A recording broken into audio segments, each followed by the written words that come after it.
ګریوان کې سر دننه کړي نه او دغه دې د خپل د کورنۍ غړي فکر وکړي. تاسو وګورئ د شپې تر دغه ناوخته پورې 10 نفره څو نفره څه کور دی؟ 10 نفره د دې کور دی او ته اوس ورته وګوره دا یې اوس یې سره پر تقسیم که دا بیا دوی اوس سره تقسیموي. تاسو څو نفره یاست؟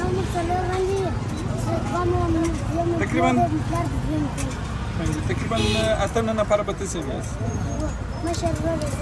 مشر د کور مشر دی رښتیا وایي د کور مشر دی. او تاسې؟ 6 نفره.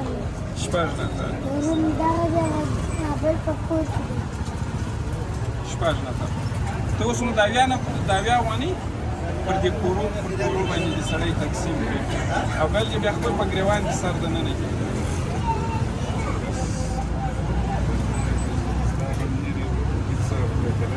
موږ دا بعض دوستان ته وایي چې موږ تاسې د هدیرې وګورئ په دغه هدیرې کې ډېری قبرونه د داسې کسانو لیدلی سي چې دوی د ځانه سره واده کړې وه چې زه به سبا د خدای پاک د بېوزلو بندګانو سره کومک کوم خو دوی خبر نه و چې نن شپه د ژوند اخري شپه ده.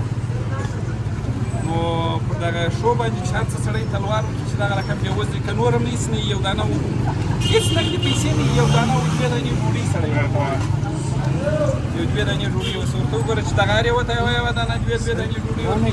دا ماشوم نه مور لري نه پلار نه دا ماشوم.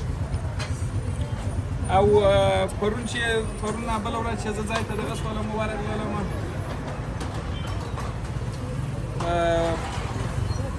کثافات کې د کثافاتو غونډۍ ده او د کثافاتو په غونډۍ کې بیا چې پر دغه ټوکرانو دا شان یې دغه کړي دي سره ټول کړي دي پر هغه وڅنګ ته بیا دی بیا هغه اکا دی که څوک دی چې دی ورسره دغه کېږي ورسره اوسېږي.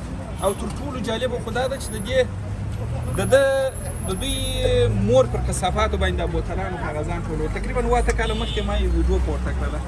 بیا د دوی د کورنۍ سره ډېر دغه وسوله کومک وسو. یو شی ډېر جالب و چې دغه مور یې زه چې وخت دا پیسې مې ورته دغه کولې پیسې چې مې ورته تسلیم کړې خو نو ډېر خلک خبر کړل چې دا ډېرې پیسې وې یعنې ډېرې پیسې وې.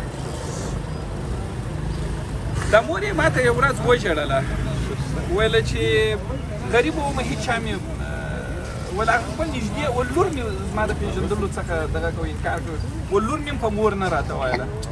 ول جالبه خو دا ده چې دغه ورځې څخه چې مې پیسې پیدا کړي دي و دوستان مې ډېر سوي دي دوستان مې ډېر سوي دي. ما ورته ویله چې مورې دا دنیا دغه دنیا دغه رقم بیا نو د هغې سره م بس ډېر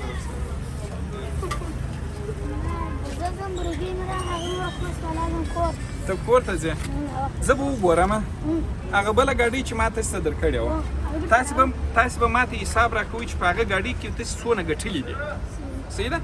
که تاسې رښتیا کار په هغه ګاډۍ باندې کړی و دغه بله 4 ټیره نه ده دغه بله 4 ټیره ګاډۍ د ټولو شیانو سره لکه هغه بابا ته چې مې د ټولو موادو سره رانیوله ستا ماما ته مې ورانیوله ګوره هغه ته وګوره څونه ډېرې پیسې په ګټې د ورځې 800,000 افغانۍ ګټي. یو سپین ږیری بابا دی د لاسي ګاډۍ کې مې دغه کړ نو ویل چې که ته د خدای پاکه څخه یوه دعا وکړې او د خدای پاکه څخه یو شی وغواړې چې به ځینې خدای پاکه څه غواړم چې یو دانه 4 ټایره ګاډۍ دا بله ورځ مې د موادو سره ورته ودروله نو ته ویل چې دا نو د دې دم په دغه جال کې دغه کوله دا شان یې په جال کې خرڅوله پیسې حساب هغه موږ کول نشان مې رانواله نور شان پیسې مې ګټ مشکل شان خو زه به یې پلار تاسې زما سره حساب وکړي ښه و چې ګټه یې کړي او یو څوک دغه وي چې یو څوک شاید ولري چې دوی کار کوي دوی په دا جال کې دغه خرڅوله بسکیټو دا شانې خرڅوله بیا ما ګاډۍ ورته واخیستله بیا په دا ګاډۍ مې هم د ټولو موادو ورته ډکه کړله. نو اوس به زه وګورم چې دوی څونه کار کړی دي په هغه ګاډۍ باندې څونه کار کړی چې هغه ګاډۍ باندې کار کړی و هغه بیا به 4 ټیره ګاډۍ د ټولو شیانو سره درکړم.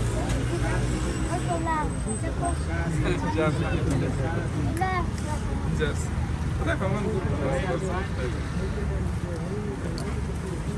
خدای په امان یو هفته وروسته یا 2 هفتې وروسته نو بیا بوټونو ټوله شان درکوم ښه زه په کندهار کې چې دي هغې دې باره ټوله راسي ښه چې خبر سوله چې شروع سوله بیا ټوله راسي ښه څو زره ماشومان ته مې کوټونه و بوټونه دغه کړي ښه اوس خو نو دا دی ګرمي ده خو درته وګوره دا دی زما لا یخني کېږي ها